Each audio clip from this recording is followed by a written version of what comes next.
Hola a todos, bienvenidos. Nosotros somos el equipo 3.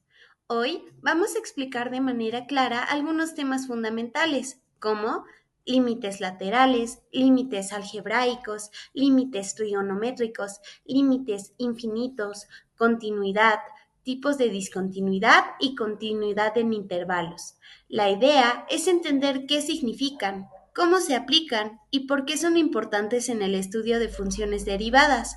¡Comencemos! Límites laterales. Para que un límite exista debe cumplirse una condición crucial, la convergencia por ambos lados. Los límites laterales evalúan esto.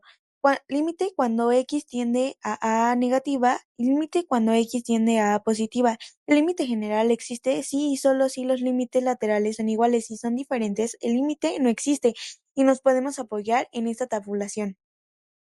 Ahora los límites algebraicos. Estos se resuelven con operaciones como factorización o racionalización. Existen tres tipos de casos. El primero cuando no se presenta ni fracción ni raíz. Aquí solo sustituimos el valor de x. El segundo cuando presenta fracción y el denominador es igual a cero. Entonces debemos factorizar. Y por último, cuando presenta raíz, ocuparemos racionalización como en el siguiente ejemplo. Los límites trigonométricos son muy importantes porque forman la base de las derivadas de funciones trigonométricas.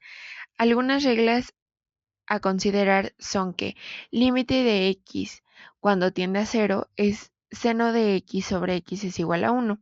Otro muy común es límite de x sobre x por 1 por cos de x es igual a cero.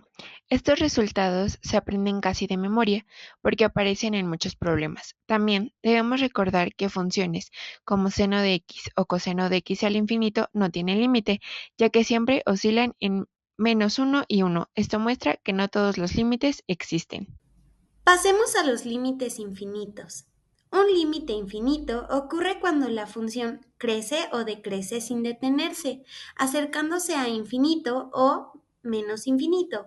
Ejemplo, límite cuando x tiende a cero. 1 sobre x es igual a infinito. La función sube sin límite cuando nos acercamos a cero por la derecha. También tenemos límites cuando x tiende al infinito. Límite cuando x tiende al infinito, 1 sobre x es igual a cero. Y en funciones racionales, límite cuando x tiende a infinito, 2x al cuadrado sobre x al cuadrado más 1 es igual a 2. Esto nos dice que existe una asíntota horizontal en y2. Los límites infinitos nos permiten analizar el comportamiento global de las funciones. Existen varios métodos para resolverlos, pero enseñaremos el más sencillo, que consiste en ubicar el radical x más alto por parte del denominador y dividir cada valor por este. Como en el ejemplo, existen dos tipos de caso. El primero en fracción en la cual ocupamos el método ya mencionado y el segundo cuando hay raíz. En esta ocuparemos la siguiente racionalización. También podemos encontrar un tercero que es menos común, pero el exponente mayor estará en el numerador. Aún así, lo dividiremos en todos los valores. Continuidad y discontinuidad. Por último, hablemos de la continuidad. Una función es continua en un punto A si cumple con tres condiciones. El límite f(x) existe cuando x tiende a A. La función está definida en A. El límite y el valor de la función A son iguales. Una función es continua en un punto xc cuando existe el límite de la función en el punto xc.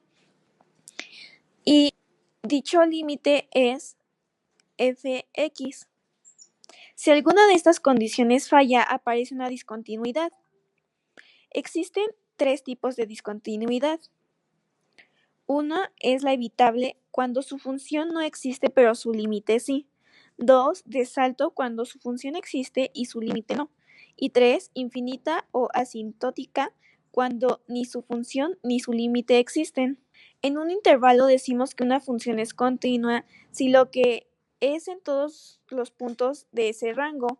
Esto es esencial en cálculo porque la continuidad garantiza que podemos derivar y trabajar con la función de manera fluida. En conclusión, los límites nos permiten entender cómo se comportan las funciones cerca de un punto o en el infinito. Gracias a ellos definimos la continuidad, que es clave para el cálculo diferencial. Hoy repasamos límites laterales, algebraicos, trigonométricos, infinitos y los conceptos de continuidad y discontinuidad. Con esto tenemos las bases para avanzar en temas más complejos, como derivadas. Gracias por acompañarnos. Primero, ¿qué es una derivada? La derivada de una función representa la velocidad o el cambio de una variable respecto a otra. En otras palabras, nos dice qué tan rápido cambia algo. Por ejemplo, si una función describe la posición de un objeto, su derivada nos da la velocidad. También puede interpretarse como la pendiente de la recta tangente a una curva en un punto. Se escribe como f' de x o de y sobre dx. Para no derivar desde cero, existen teoremas básicos que facilitan el cálculo. Estos son los más importantes. Derivada de una constante. Siempre da cero porque las constantes no cambian. Derivada de x es 1. Constante por x. De kx es igual a k. Potencia de x a la n es igual a n por x a la n menos 1. Suma o resta de funciones de f más o menos g es igual a f' más o menos g'. Estos teoremas permiten derivar funciones simples de manera rápida y directa. Las funciones trigonométricas aparecen en muchos problemas del cálculo diferencial, sobre todo en movimientos circulares y geometría. Sus derivadas se obtienen directamente aplicando fórmulas conocidas, como derivada de sen x es igual a cos x, derivada de cos x es igual a menos sen x. Entre otras, cada una de estas derivadas nos muestran cómo cambia el valor de la función en relación con el ángulo. En cambio, las funciones trigonométricas inversas son aquellas que deshacen las funciones trigonométricas. Son muy útiles cuando trabajamos con ángulos a partir de razones trigonométricas. Sus derivadas son derivada de arc sen x es igual a 1 sobre raíz de 1 menos x al cuadrado, entre otras. Las funciones logarítmicas son lo opuesto de las exponenciales. La más común es el logaritmo natural base e representando como logaritmo natural x. Regla principal de logaritmo natural: x es igual a 1 sobre x. Si hay una función dentro del logaritmo de logaritmo natural, f de x es igual a f' de x sobre f de x. Para logaritmos en otra base de logaritmo a, x es igual a 1 sobre x por logaritmo a. Características: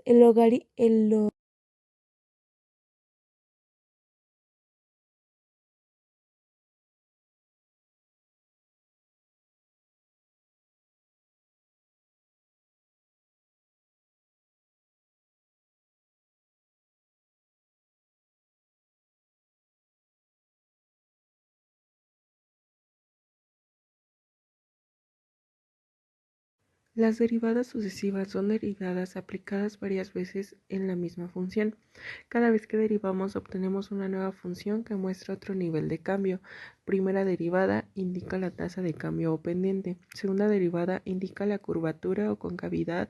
Nos dice si la función está creciendo o decreciendo más rápido. Tercera derivada y siguientes representan variaciones más complejas del cambio. Sus características es que es muy útil para analizar el comportamiento de una función. En este caso tenemos un ejemplo en donde se hace hasta la quinta derivada.